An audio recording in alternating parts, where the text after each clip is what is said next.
손흥민 선수와 한솥밥을 먹던 포체티노 감독이 복귀할 것으로 알려지면서 과연 어느 팀으로 갈 것인지, 그리고 손흥민 선수를 데려올 것인지에 대해 이목이 집중되고 있습니다. 일단 가장 유력해 보이는 팀은 맨체스터 유나이티드입니다. 맨유 차기 감독의 배당률을 보면 포체티노 감독이 1위를 차지했고 2위는 유벤투스 감독이었던 알레그리가 차지했습니다. 포체티노 감독의 다음 행선지 배당률 역시 1위는 맨체스터 유나이티드, 2위는 파리 생제르맹, 3위는 맨시티가 차지했습니다. 영국 현지 언론 런던 풋볼은 마우리시오 포체티노 감독이 맨유로 팀을 옮긴다면 토트넘에서 어떤 선수를 데려올 것인지에 대한 질문을 던지며 토트넘 감독 시절 유용하게 활용했던 선수들을 데려올 가능성이 있다고 주장했습니다. 그러면서 가장 먼저 뽑은 선수는 잉글랜드 선수 델리 알리와 해리 윙크스를 뽑았습니다. 델리 알리는 MK 돈스에서 환상적인 활약을 한 뒤 포체티노의 레이더망에 걸려 토트넘에 왔고 EPL 최고의 미드필더로 성장했지만 최근에는 무리뉴 감독의 지휘 아래서 영 시원치 않은 모습을 보이며 불화설까지 돌고 있는 상황입니다.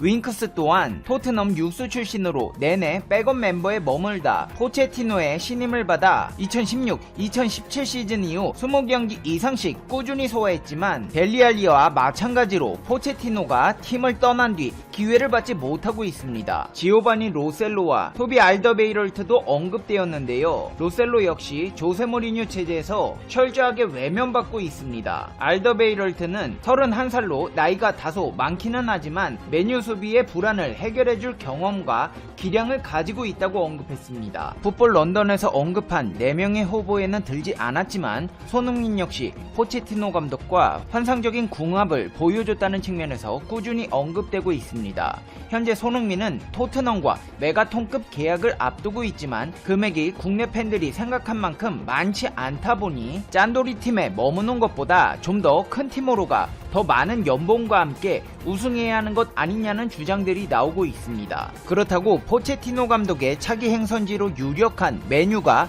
좋은 팀이라고 볼 수도 없습니다. 대한민국에서는 박지성 선수의 추억이 깃들여 있는 팀으로 기억되고 있지만 현재 맨유의 분위기는 심각하게 좋지 않습니다. 솔샤르 감독이 이끌고 있는 맨체스터 유나이티드는 각종 비판에 시달리고 있는데요. 특히나 맨유 레전드들의 비판의 목소리가 높아지고 있습니다. 맨체스터 유나이티드는 최근 터키 이스탄불에 위치한 테림 스타디움에서 열린 바샥쉐히르와의 유럽축구연맹 챔피언스리그 조별리그 H조 3차전 경기에서 1대2로 패했습니다. 어이없는 경기력으로 허무하게 실점하는 맨유의 한심한 경기력에 맨유 출신 레전드들은 하나같이 맨유 비판에 열을 올리고 있는데요. 유스팀 시절부터 20년 넘게 맨유에서 활약한 레전드 미드필더 폴 스콜스는 황당하다는 반응을 보였습니다. 영국 방송 BT 스포츠를 통해 스콜스는 보는 내가 부끄러웠다. 맨유의 첫 실점은 10세 이하 유소년 팀 선수들도 하지 않는 실수다. 경기 종료 직전 승리를 위해 모든 수비수들이 상대 수비 진영으로 넘어온 거라면 모르겠지만 경기 시작 후 12분 만에 이런 전술을 썼다는 건 너무나도 황당한 실점이다. 대체 무슨 생각으로 이런 전술을 구사하는 것인지 모르겠다는 반응을 보였습니다. 맨유 수비의 전설 리오 퍼드난드 역시 BT 스포츠에 나와 멍청한 수비 실수였다. 솔샤르 감독은 선수들에게 더 자극을 줄 필요가 있다. 이러니까 맨유가 발전이 없는 것이라며 비판했고 로빈 반 페르시 역시 이렇게 실점 당한 적을 본 기억이 없다. 수비 개선이 절실하다. 특히 마르시알의 전체적인 움직임은 정말 아쉬웠다. 득점을 제외하면 정말 아무것도 하지 않았다. 적극적으로 수비 가담도 없었고 위협적인 침투조차 하지 못했다. 특히 오프더볼 상황에서 아쉬웠다. 폴 포그바가 힘겹게 공을 따내 드리블로 밀고 오는 상황에도 마르시알은 서서 어떤 움직임도 보이지 않았다. 실력 자체가 부족한 것으로 생각할 수밖에 없다고 했습니다. 맨체스터 유나이티드의 상황이 이렇다 보니 토트넘 팬들 또한 과거 토트넘 감독 출신인 포체티노에게 메뉴만큼은 안 된다며 감독에 부임하지 않길 바라는 목소리를 내고 있습니다. 영국 매체 풋볼 런던은 맨유가 마우리시오 포체티노 감독에 접근했고 이 소식을 들은 토트넘 팬들이 걱정스러운 반응을 보였다고 보도했습니다. 언제적 메뉴냐. 퍼거슨 감독 부임 시절에나 최강팀이었지 지금은 선수들이 감독 말 안 듣기로 유명한 팀이다. 무리뉴 감독도 메뉴 가서 폴 포그바랑 날 세우며 싸웠던 거 잊었냐? 가뜩이나 메뉴의 형편없는 경기력에 수많은 비판이 쏟아지고 있는데 포체티노가 간다고 할 수 있는 게 많지 않다. 그가 메뉴 감독으로 부임하는 것을 보고 싶지 않다.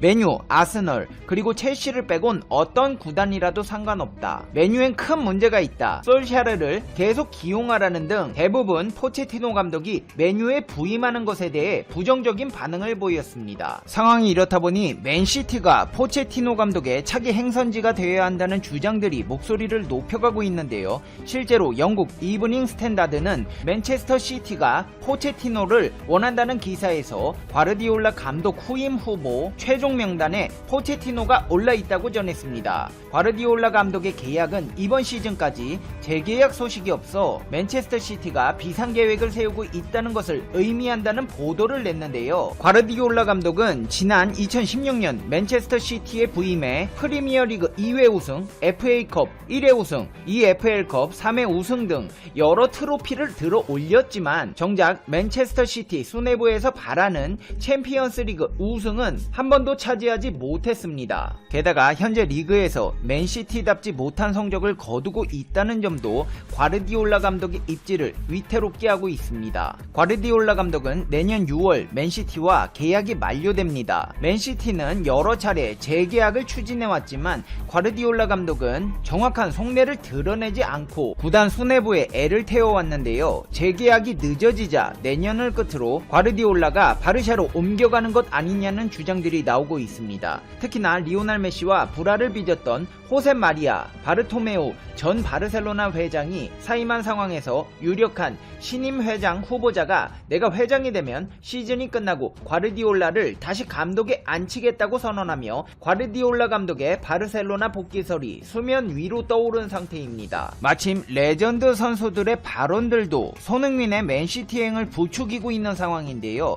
맨시티의 레전드 출신 스카이스포츠 해설위원 졸리언 레스콧이 올 시즌 토트넘 공격수 손흥민의 눈부신 성장을 어너더 레벨, 완전 다른 월등한 클래스로 표현하며 토트넘을 완전히 끌어올렸다. 손흥민은 이달의 리스트에 이름을 올린 선수들 가운데 가장 뛰어난 밸런스를 가진 공격수로 오른발, 왼발은 물론 헤더골까지 기록했다. 모든 영역에서 팀에 기여하고 있다고 극찬했고 영국 스카이스포츠 해설위원으로 있는 게리 네빌 또한 손흥민은 너무 저평가됐다.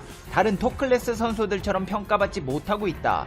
엄청나다. 영리하고 환상적이다. 상대에게 악몽을 줄 수 있는 선수다. 스털링, 마네, 살라가 혹시 팀을 떠난다면 맨시티의 펩 과르디올라 감독과 리버풀 위르겐 클롭 감독에게 손흥민은 첫 번째 타겟이 될 것이다. 손흥민은 스스로 월드 클래스 선수임을 증명했다. 그는 자신이 할 수 있는 걸 모두 다 했다. 지금보다 잘할 순 없다고 했습니다. 더군다나 맨시티의 경우 프리미어리그 다른 19개 구단주 전 재산을 합친 것보다 더 많은 재산을 가진 세계적인 거부 만수르가 구단주로 있어 국내 팬들이 만족할 만한 연봉으로 계약을 진행할 수 있을 것으로 예상되며 현재는 비록 성적이 좋지 않지만 언제든지 다시 치고 올라갈 수 있는 저력을 가진 팀인 만큼 포체티노 감독과 손흥민 선수를 모두 만족시킬 수 있는 최적의 팀으로 지목받고 있습니다. 다만 걸리는 점이 있다면 손흥민 선수가 토트넘에서 너무 좋은 모습을 보여주고 있다는 것입니다. 특히나 무리뉴 감독의 지도 아래서 손흥민 선수의 경기력은 날이 갈수록 더욱 날카로워지고 있는데요. 시즌 초반 무리뉴 감독은 토트넘의 부임만으로 손흥민을 마치 윙백처럼 기용하면서 득점 본능을 제대로 발휘하지 못하게 만든다는 비판을 받았지만 시간이 지날수록 손흥민의 활용법을 알아가기 시작했고 결국 손흥민은 EPL에서 가장 득점을 많이 넣은 선수가 되었습니다. 무리뉴 감독이 토트넘을 맡은 후 손흥민 선수의 기록은 경기당 공격 포인트가 무려 0.9에 육박합니다. 포체티노 감독이 지휘봉을 잡았던 시절보다 더욱 무서운 페이스입니다. 포체티노 감독 휘하에서 손흥민은 202경기 75골 39도움을 기록했고 경기당 공격 포인트는 0.56입니다. 적응이 필요했던 첫 시즌 기록을 제외해도 경기당 공격 포인트는 0.62입니다. 현재 무리뉴 체제에서 보여주는 손흥민의 파괴력이 그만큼 대단하다는 것입니다. 최근 팀 동료였던 에릭센을 보면 알 수 있듯이 가뜩이나 잘하고 있는 선수가 팀을 옮겨 커리어를 망치는 경우가 발생하지 않을지 우려되는 측면도 있어. 안녕하세요. 프랭프씨입니다. 여러분의 구독과 좋아요는 큰 힘이 됩니다. 오는 15일에 토마스 바흐 IOC 위원장이 일본을 방문합니다. 도쿄올림픽의 개최 여부를 최종적으로 결정지을 것으로 보고 있습니다.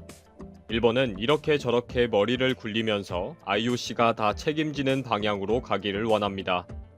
IOC와 밀당을 하려는 꼼수를 준비하고 있는 와중에 갑자기 일본에서 최근 C19 신규 확진자가 폭증하고 있습니다. 도저히 통제가 불가능할 정도로 그래프 곡선이 폭발하고 있는 이때에 토마스 바흐가 들어오는 것입니다. 도쿄올림픽 취소에 대한 단판 승부를 펼쳐야 하는 이때에 가장 불리한 여건이 형성되고 있다고 보고 있습니다. 일본의 C19 상황과 복잡하게 돌아가는 일본의 꼼수를 정리했습니다. 일본은 지금 갑자기 C19 신규 확진자가 폭발적으로 급증하고 있습니다. 11일 전국에서 C19 감염자가 1,500명을 넘어서면서 일본의 사회에서 제3의 물결에 들어갔다 라고 발표했습니다. 후생노동성의 C19 대책 전문가 조직의 자문위원회도 신규 감염자가 증가하고 있다. 이대로 방치하면 더욱 급속히 확산될 것이다. 라고 경계를 호소했습니다. 일본 정부에서는 아직도 1일 PCR 검사 17만 건과 간이 항원 검사 34만 건 이상의 능력을 확보하고 있기 때문에 문제가 없다고 큰 소리를 치고 있지만 사실로 믿는 국민은 거의 없습니다. 근 1년 가까이 큰 소리만 치고 있는 정부에 대한 불신이 깊다는 거죠. 12일 오전에는 후생 장관이 국민들이 위기감을 가지고 감염 확대 방지에 노력해달라고 했지만 일본인들은 걱정이 된다. 다른 대책은 없는가? 라고 우려를 나타내고 있습니다. 특히 오늘 오전에 가토 가스노부 관방장관이 제3의 물결에 대한 구체적인 정의를 규정하고 있지 않다. 라면서 국민들이 최대한 경계심을 가지고 대처해야 한다. 라고 말을 한 것에 대한 비난이 쏟아지고 있습니다. 한국이 100명 내외에서도 긴장을 늦추지 않고 있는 이때에 일본은 1,500명이 넘으면서 올림픽이냐 국민의 생명이냐 라는 상황에서 꺼지기 일보 직전에 올림픽 불꽃에 인공호흡하려고 꼼수를 부리고 있습니다. 그 단판 싸움을 하려고 국제올림픽위원회 토마스 바흐와 존 코츠 부위원장이 15일부터 일본을 방문할 예정입니다. 16일부터 3일간 IOC와 국제패럴림픽위원회 관계자를 거느리고 도쿄올림픽, 패럴림픽 대회 조직위원회 등과 도내에서 회의를 실시한다고 합니다. 스가 요시히데 일본 총리, 고이케 유리코 도쿄지사 등과도 회담을 갖기로 최종 조율 중이며 대회 기간 중 C19 대책을 논의할 것으로 알려졌습니다. 이런 방문과 협의에 대해 도쿄올림픽의 중지와 완전 취소가 중요한 주제일 것이라고 보고 있습니다. 통상적인 업무 협의라면 지금까지처럼 온라인 회의를 하면 될 것이기 때문입니다. 특히 일본의 지금 C19 신규 감염자가 폭증하고 있는 이 위험한 때에 IOC 투톱과 관계자, IPC 간부들이 일부러 위험을 무릅쓰고 대거 일본에 올 필요가 없기 때문입니다. 이런 인식에 대해 올림픽 중지는 논의 대상이 아니다 라고 하지만 곧이곧대로 믿는 언론과 국민들은 거의 없다고 합니다. 올림픽 조직위원회 관계자는 업무차 예방한 것이다. 대회 기간에 C19 대책을 대화할 것이다. 라는 희망적인 이야기를 하지만 순 거짓말이라는 것입니다. 대회 조직위원회 내부에서조차 바흐 회장이 드디어 대회 중단을 건의하거나 최종적인 통보를 할 것이다. 라고 보고 있습니다. 이미 세계 각국은 현재 제3의 물결이라고 할 정도의 C19 맹위로 큰 고통을 받고 있습니다. IOC 본부가 있는 스위스 로잔을 비롯한 유럽도 바로 지금 제3파가 덮쳐 감염자 급증이 다시 멈추지 않는 상황으로 빠져들고 있습니다. 또 IOC의 거액의 자금을 지불하고 있는 일대 스폰서이자 미국 올림픽 방영권을 가진 MBC 유니버셜조차 국내 감염 폭발의 재확대를 우려해 도쿄올림픽 개최에 부정적인 입장을 취하기 시작했습니다. MBC가 제작한 자체 방송 프로그램 내에서도 전문가들이 선수, 대회 관계자, 그리고 관중이 많이 모이는 도쿄올림픽의 개최는 슈퍼 확산으로 번질 수 있다고 경고하고 있는 것입니다. 바흐 회장 개인적으로도 유럽에서 제3의 물결 현상을 체감하고 있고요. 일본도 현재 상황이 매일 1,500명가량이 발생하면서 현실적으로 내년 올림픽이 물 건너갔다고 누구나 인식하고 있습니다. 이런 상황에서 유럽과 일본에서 관람객과 선수 관계자들이 왕래하면 C19가 일본 전역을 괴멸시킬 정도로 큰 타격을 입힌다는 것은 모두 알고 있기 때문입니다. 개최를 했다 하더라도 도쿄 내의 병상이 바로 부족하게 될 것이고 최악의 의료 붕괴가 일어나고 아수라장이 될 것도 뻔하고요. 지난달 27일 바흐 회장이 도쿄올림픽을 무관중이나 최소한의 인원으로 경기를 치를 수도 있다 라고 했지만 문제는 관객만이 아니기 때문에 형식적인 빈말이라고 보고 있습니다. 206개국 대표 선수단과 관계자들을 받아들이는 것만으로도 도쿄올림픽은 생사를 건 도전이 되어버리는 것입니다. 현재로서는 바흐 회장 등 IOC가 먼저 개최 중지를 선언하지는 않을 것이고 일본이 개최 단념을 스스로 발표하도록 압력을 넣을 것이라고 보고 있습니다. 중단 결정이 되면 위약금 발생 등의 분쟁으로 이어질 가능성이 높기 때문입니다. 그런 관점에서 IOC 측은 위약금 등 위험이 발생하지 않도록 내년 여름 대회 개최의 무산을 일본 측이 선택하도록 촉구하는 방향으로 가져갈 것이라고 보고 있습니다. 문제는 일본이 막무가내로 버틸 가능성이 있다는 것입니다. 일본 정부와 모리 요시로 회장 등 일부 인사들이 일치단결해서 무조건 개최한다 라고 강하게 나갈 것이라는 거죠. 이미 바흐 회장 등 IOC 측이 일본을 방문해 대회 중지를 결정하도록 제안을 한다고 해도 단호하게 뿌리칠 생각을 가지고 있다고 알려졌습니다. 일본 정부와 모리 회장 등은 이 도쿄올림픽이 정권의 정치적 업적이고 자신들에게 부여된 천명이라고 여기고 목숨을 걸고 있기 때문입니다. 이렇게 전 세계뿐만 아니라 일본 내부에서조차 올림픽에 큰 우려를 하고 있지만 일본은 더 막 나가는 행동을 하고 있습니다. 이렇게 C19 확산이 줄어들지 않고 있는 와중에 내년 여름의 도쿄올림픽 때 입국 후 14일간의 대기 조치를 면제하는 완화책의 검토에 들어갔습니다. 12일 도쿄도 대회조직위원회 등과 수상관저에서 열린 감염증 대책 조정 회의에서 제안했습니다. 평소처럼 2주간의 격리와 대중교통을 사용하지 않는 것을 요구하는 것은 관람을 사실상 어렵게 만들 수 있다고 보고 출국 전 입국 검사나 입국 후 행동 건강 관리를 조건으로 완화하는 방안을 검토한다고 합니다. 대기 조치 면제는 10월부터 국제대회 등에서 귀국한 일본 올림픽위원회 강화 지정 선수들을 대상으로 도입되고 있습니다. 회의에서는 이 대상을 올림픽 본선을 기다리지 않고 일본에서의 국제대회에 출장하는 해외 선수로 확대하는 것도 보고되고 있다고 합니다. 이렇게 막 나가는 일본 정부와 모리 회장 등의 입장에 반대하는 반모리파들은 개최 중지까지 염두에 두고 IOC 측과 신중하게 대화를 하자라고 설득을 하고 있습니다. 이제 며칠 남지 않은 바흐의 방일을 앞두고 내부 간의 다툼과 IOC와의 밀당까지 계산이 복잡한 일본입니다. 죽으려고 작정한 일본이 계속 막 나가는 꼴을 보고 싶어지네요. 이번 영상